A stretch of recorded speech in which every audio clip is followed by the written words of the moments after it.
Olá, boa tarde. Hoje é dia 12 de junho de 2020.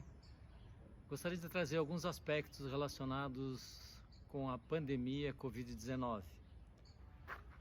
Muitas coisas aconteceram nesse período, né? Nós estamos aí com um tempo razoável, né? Já de cuidados, estudos, tratamentos, enfim, muitas coisas acontecendo, muitos pontos se esclarecendo, muitas atitudes sendo tomadas de forma adequada pelo governo, né, pelas secretarias de saúde. Mas está acontecendo também algo assim muito interessante que eu tenho observado, que é um movimento da classe médica, sabe? Eu tinha assim decidido não falar sobre isso, não falar sobre tratamento para não criar nenhum tipo de polêmica, mas tenho observado que existem no Brasil, em muitos lugares do Brasil, vários profissionais de saúde se posicionando em relação à conduta, em relação ao tratamento, em relação à investigação, à pesquisa, de uma forma muito interessante e com respaldo de trabalhos científicos e também com respaldo, principalmente com respaldo de observações clínicas. Isso é um ponto muito importante que me chamou a atenção. Por quê? Porque na maioria dos casos, como nós estamos vivendo agora, o diagnóstico dessa doença ele é feito de forma clínica, ou seja, são os sinais e sintomas que o paciente apresenta e que vão nos dizer em que fase esse paciente está, se ele está na fase inicial da doença, na fase de infecção, se ele já está na fase pulmonar ou se ele já está na terceira fase, que seria a fase da inflamação, que nós gostamos de chamar também na fase da tempestade, né? Ou seja, na tempestade das citoquinas. O que é importante nisso? Porque na parte clínica eu posso fazer um diagnóstico clínico, sim. Eu não necessito esperar os exames de laboratório para iniciar um tratamento de forma empírica, como existe para outras doenças, né? Nós já fazemos isso, eu pelo menos já faço isso na tuberculose e em outras doenças, em que se inicia eventualmente um tratamento até conseguir chegar o resultado dos exames, preservando assim a vida do paciente, o estado geral do paciente. Isso é um dever do médico e é um compromisso que nós assumimos quando nós fazemos o nosso juramento de Hipócrates, né? Então, hoje como está? Existem então muitos movimentos de clínicas privadas, as associações médicas, ou seja, as cooperativas médicas, determinados hospitais, grupos, né, iniciando tratamento, sim, mesmo sem ter uma confirmação do diagnóstico nos primeiros dias. Por quê? Porque o ideal é você começar esse tratamento, a exemplo da influenza, a partir do segundo dia. Então, se nós conseguirmos fazer um diagnóstico diferencial, adequado, a partir do segundo, terceiro dia, onde nós vamos encontrar o paciente, né?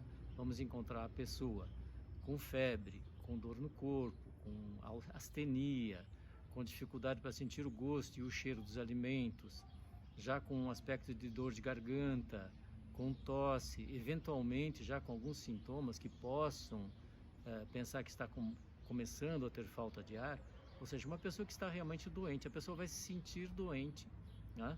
Vai fazer uma avaliação com o médico, ou mesmo uma avaliação por telemedicina, ou uma avaliação nos postos de saúde, e é interessante que se colhe os exames, logicamente, para se constatar, ou seja, para se confirmar a doença, né? Mas, enquanto isso, nós iniciamos um tratamento, né? Esse tratamento pode ser de várias maneiras. Ele pode usar um antiviral, que está disponível na rede de saúde, ele pode usar determinados antibióticos, que têm algumas funções antivirais também, ele pode usar, eventualmente, antimaláricos, porque não, que tem função antiviral. Ele pode usar outros medicamentos que são usados para doenças autoimunes, que têm também função antiviral. Ou seja, o importante nessa fase, na primeira fase, é impedir a replicação do vírus. Guardem isso, impedir a replicação do vírus, tá bem? Impedindo a replicação do vírus, nós vamos ter menos vírus, nós vamos ter menos viremia, ou seja, o indivíduo vai ser menos transmissor e ele também vai ser menos agredido pelo vírus. Por quê? Quando ele começa a entrar na fase 2, isso é uma coisa importante. Quando o vírus entra na célula, na nossa célula, ele é acolhido, para ele entrar, ele é acolhido por uma enzima, tá? Que é a enzima conversora da angiotensina 2, que existe nas células, principalmente nas células do tecido nervoso central, existe no tecido, na parte respiratória, na parte vascular, na parte renal e na parte do tubo digestivo, tá? Então essas células, é aqui que elas fazem essas enzimas. Essas enzimas, elas chamam o vírus para dentro da célula, tá? Então isso é ECA2 que chama, né? Então ela chama, ela traz para dentro da célula, passa a membrana celular e esse vírus entra dentro da nossa célula, começa a fazer uma trajetória por dentro do nosso citoplasma, o citoplasma do nossa célula, e ele vai usar toda a nossa maquinaria, ele vai usar todas as nossas ferramentas para poder se replicar. Por quê? Porque esse vírus é um tipo RNA e ele precisa se replicar. Ele não tem condições de se desdobrar sozinho. Então ele vai entrar, vai vir com a parte dele do RNA, vai entrar lá no nosso citoplasma, vai fazer entrar lá no cromossomo, vai solicitar que esse aqui faça uma cópia dele mesmo. Então vai fazer uma cópia. Só que para cada vírus que entra numa célula, ele consegue fazer até 100 mil cópias. Entenderam bem isso? 100 mil cópias. O que quer dizer isso? Quer dizer que isso é um assunto grave, porque tem uma rapidez muito grande. Então, por que é importante e nós insistimos muito nisso? Diagnóstico precoce, medidas terapêuticas precoces, para quê? Para impedir a viremia e impedir a disseminação para outras pessoas. Isso fica muito lógico, muito claro. Então nós temos que usar aquilo que nós temos de arsenal terapêutico. Isso é básico, né? Então vamos lá. O vírus entrou na célula, ele fez uma replicação, ele vai fazer um brotamento, digamos, vão sair 100 mil vírus para procurar outras células. Então isso tem uma rapidez muito grande. Também uma coisa importante que nós devemos entender, que eu penso que é interessante entender, é que isso ocorre de forma simultânea. Não ocorre assim, ó, agora vai começar a fase 1, depois vai começar a fase 2, depois vai começar a fase 3. Não, isso não existe. Tá? Então assim, é tudo simultâneo. Enquanto uma parte está na fase 1, a outra já está começando a chegar na fase 2 e eventualmente algumas coisas estão começando a chegar na fase 3. Por que é importante definir isso? Porque na fase 2, que chama de fase pulmonar, não é só alteração nos alvéolos pulmonares, tá? Vão ter alterações nos alvéolos pulmonares, vão ter alterações já na parte vascular, na parte sanguínea, né?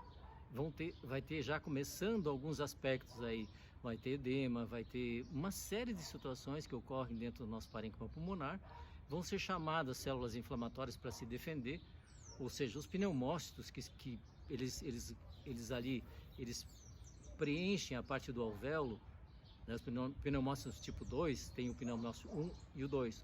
O 1 é 95%, 5% pneumócito 2, ele está ali protegendo essa parte e ele é responsável por algumas substâncias do surfactante que mantém os alvéolos abertos. Quando esses vírus atacam essas células, elas chamam, né, as defesas do nosso organismo, tá? Que pode ser tanto defesas que a gente tem, que é chamada imunidade inata, que é uma imunidade que a gente já tem, que ataca indistintamente qualquer agressor, quanto uma imunidade adquirida que talvez tenha uma reação cruzada, tá? E essas células vão para esse local e começa a ocorrer uma verdadeira batalha. E nessa batalha, muitas células morrem, muitos vírus morrem, mas existe uma consequência naquele local. Então vai haver fibrose, vai haver edema, vai haver assim uma alteração na parte vascular, vai haver um aumento de consumo de fibrinogênio dentro da parte do sangue, começando então uma parte que chama cascata de coagulação, interfere na cascata da coagulação. Esse lugar ele vai ter assim uma diminuição dessas substâncias, por exemplo, das plaquetas, né, dos linfócitos, enfim, vão ocorrer várias situações e também toda essa reação começa também a chamar, quando vê que não está conseguindo, que tem muitos vírus, chama mais defesas, mais linfócitos, enfim, todo o nosso mecanismo de defesa vai para aquele local e começa uma luta muito grande, tá bem? Isso é importante entender, tá? No final dessa luta, vai fazer o quê? Vai ter edema, a parte intersticial onde o alvéolo está depositado, ela vai ficar espessada, né? Os vasos sanguíneos, uma hemácia para passar no vaso sanguíneo, ela tem que se estreitar. Como tem um aumento de consumo de fibrinogênio, ela vai ter dificuldade, vão começar a surgir microtrombos, né? Vão surgir situações, alterações na pele, vão ter alterações no tubo digestivo, enfim. Existe um mecanismo também chamado de angiogênese, que começa a criar novos vasos naquele local, espessando cada vez mais a parede alvéolo capilar. Ou seja, se antes o oxigênio tinha que fazer esse caminho, só essa parte do caminho, agora ele vai ter que fazer esse caminho. Então fica explicado por que a nossa taxa de oxigênio vai diminuindo. E se a nossa taxa de oxigênio diminui porque o oxigênio não consegue chegar, porque está formando uma membrana hialina, né? E porque o sangue também não consegue chegar direitinho ali, nós vamos ter cada vez mais complicações nesse sentido. Vamos ter complicações também na parte neurológica, na parte renal, na parte do fígado, enfim, tem uma série de complicações. Então, o que é importante nós entendermos? Nós temos que evitar chegar na fase 2, mas se chegarmos na fase 2, nós precisamos usar medicamentos de fase 2, tá? Aí nós vamos falar de outras coisas. Então, nós já estamos usando os medicamentos antivirais ali no início, tá? Que eles são importantes, muito importantes. Tem vários medicamentos antivirais ainda dentro do nosso arsenal, sem ainda pensar em imunobiológica, uma série de outras coisas, de antivirais mais atuais, né? E de mais difícil acesso para nós. E nós entramos agora numa outra fase em que já existem alterações da coagulação. Eu preciso usar um anticoagulante. O anticoagulante também tem efeito antiviral, gente, tá? Aqueles antibióticos que eu falei antes, aqueles medicamentos, eles têm efeitos imunomoduladores, eles melhoram a nossa imunidade, ou seja, eles chamam a nossa imunidade inata para a luta também. Então isso é muito importante. Chegando nessa fase, então, já estou começando a usar anticoagulante. Eu vou usar um anti-inflamatório mais potente, do tipo corticosteroide, que nós temos muita habilidade para usar, ou seja, todos os médicos, todos os profissionais de saúde conseguem usar isso de forma adequada. E eu já vou trabalhando para que eu não chegue na fase 3. Porque se eu chegar na fase 3, significa que o nosso paciente está internado, está indo para a UTI. E se ele está indo para a UTI, é outra abordagem terapêutica associada com o suporte, logicamente, tá? Então, o que é importante entender? Fase 1, fase 2. Evitar chegar na fase 3 de qualquer maneira, com o arsenal que nós temos, tá bem? Por quê? Porque na fase 3 já aconteceu todo o problema, ou seja, já aconteceu todo o estrago, ou seja, toda aquela parte do nosso edifício, né, da parte do nosso organismo, já está todo ele desmoronado, e nós vamos ter que meio que reconstruir isso. Então vai demorar muito mais tempo. Então, guardem isso. Fase 1, fora de hospital, ambulatório, em clínicas, em ambulatórios de saúde, enfim, tratem. Por favor, tratem. Vamos evitar chegar na fase 2. Chegou na fase 2, também não tem problema. É do 5º até o 14º dia, enfim, é a partir do momento que começam a apresentar os sintomas de hipóxia, tosse, desconforto respiratório, algum sintoma de tromboembolismo, né? Algum sintoma vascular. Nós estamos na fase 2. Então vamos entrar com a medicação adequada, um anticoagulante, vamos entrar com corticoide, né? Se tiver imunobiológico disponível nos serviços, vamos usar, evitando chegar na fase 3. Chegando na fase 3 é controle de danos. Aí já é uma outra fase, tá? Então, importante, vamos continuar com os cuidados que nós temos, tá? Vamos respeitar esse aspecto no sentido de deixar o nosso paciente, né? O nosso familiar que tem mais de 65 anos, que tem alguma comorbidade, mais protegido, né? Usando máscara, né? Nós vamos nos cuidar também, tendo todos os cuidados na parte de saúde, de higiene, enfim, de alimentação. E vamos procurar manter também, isso é muito importante, a nossa saúde mental. Porque não adianta nós sairmos dessa situação sem nós mantermos nossa saúde mental. Eu preciso manter minha saúde mental, eu preciso manter meu equilíbrio, tá bem? Isso é muito importante. Outro aspecto importantíssimo é manter a saúde psicológica e intelectual. Eu preciso continuar estudando, eu preciso continuar fazendo as coisas que eu gosto de fazer para manter minha mente ativa, né? Também eu devo preservar a minha saúde psicológica e espiritual, porque sem essa parte espiritual, né? Sem a parte não funciona nada também. E um outro aspecto que muitas vezes a gente acaba esquecendo, eu devo preservar sim a saúde financeira. E eu devo preservar tudo aquilo que eu já lutei para conquistar, né? Então nós precisamos manter isso, essas partes todas nós precisamos manter. E isso tudo nós temos dentro de nós. Nós temos essa força, essa valentia, tá bem? Então recordem, essa é uma situação que tem controle, ela está terminando, ela vai terminar na sequência. Existe também uma coisa muito boa que está se vendo e que está se confirmando, que esse coronavírus, e vários tipos de coronavírus já passaram por nós aqui no sul, enfim. Nós temos centenas de vírus que se apresentam, e os coronavírus também.